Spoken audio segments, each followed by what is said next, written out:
Hey everyone, let's talk about something we all use probably every single day without even thinking about it. Digital banking. We're going to break down the incredible story of how we went from waiting in line at a bank to running our entire financial lives right from the palm of our hand. So, yeah, how did that happen?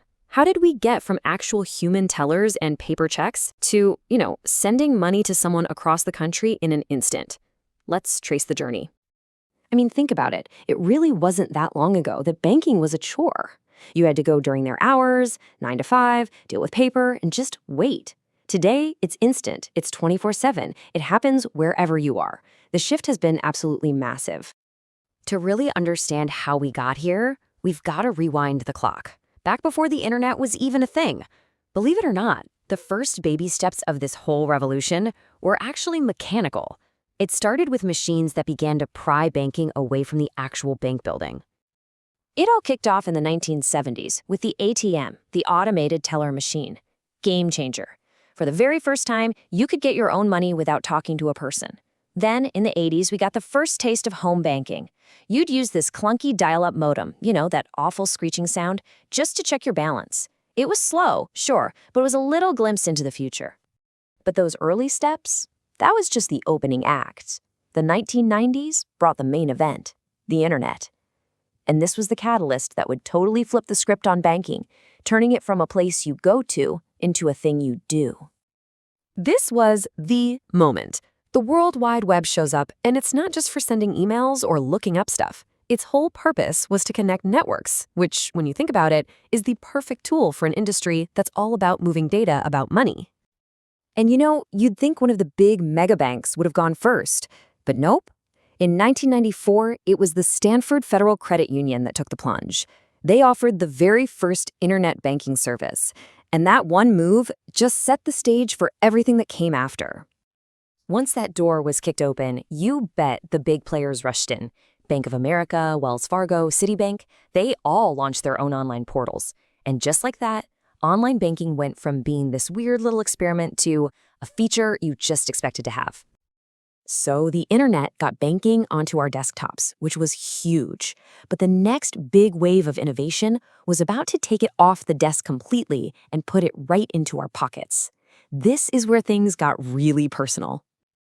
And if the internet was the first earthquake, the second one hit hard in 2007, the Apple iPhone. It didn't just change phones, it changed how we live our lives, built around these little things called apps. Apps that could do pretty much anything, including, of course, manage your money. And this sparked a whole new industry, Fintech, financial technology.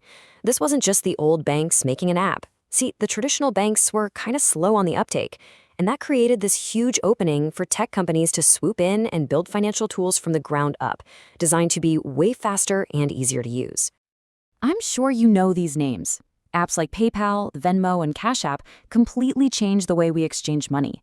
The idea of just Venmoing your friend for lunch without ever touching cash became totally normal, all because of these fintech pioneers. And people adopted this stuff like crazy. By the time we hit the 2020s, over 80% of adults in the US were using mobile banking. It wasn't a niche thing anymore. It was just how people banked. This whole trend basically hit its logical conclusion with the rise of digital-only banks, sometimes called neobanks. Companies like Chime and Ali came along and asked a really simple question. Hey, why do we even need physical branches at all? By being 100% online, they could cut costs and offer things like lower fees and a slicker app. All right, so that brings us to today. Our banking apps aren't just for checking balances anymore. They're becoming these intelligent partners, powered by some seriously sophisticated tech that also has to, keep our money safe. And that's the crucial trade-off, isn't it? All this convenience, all this power, it opens up new doors for bad guys. If you can access your bank from anywhere, you have to make sure it's secure from everywhere. You've definitely run into these features. Things like multi-factor authentication, where you need that code they text you, or biometrics, where you use your face or your fingerprint to log in. And behind the scenes, there's this heavy-duty encryption that basically scrambles all your data, so it's just gibberish to anyone trying to snoop. A huge part of what makes modern banking work is artificial intelligence, or AI. It's like this silent guardian. It's constantly scanning for sketchy transactions to stop fraud. It's powering those chatbots that answer your questions. And it can even give you personalized advice based on your spending habits. And trust me, this train is not stopping. In the future, we could see things like official, government-backed digital currencies.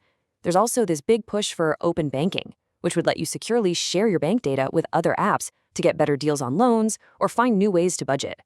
It's all moving toward giving you even more control and personalization. So there you have it. We went from waiting in a physical line for cash to having an AI-powered financial assistant in our pocket.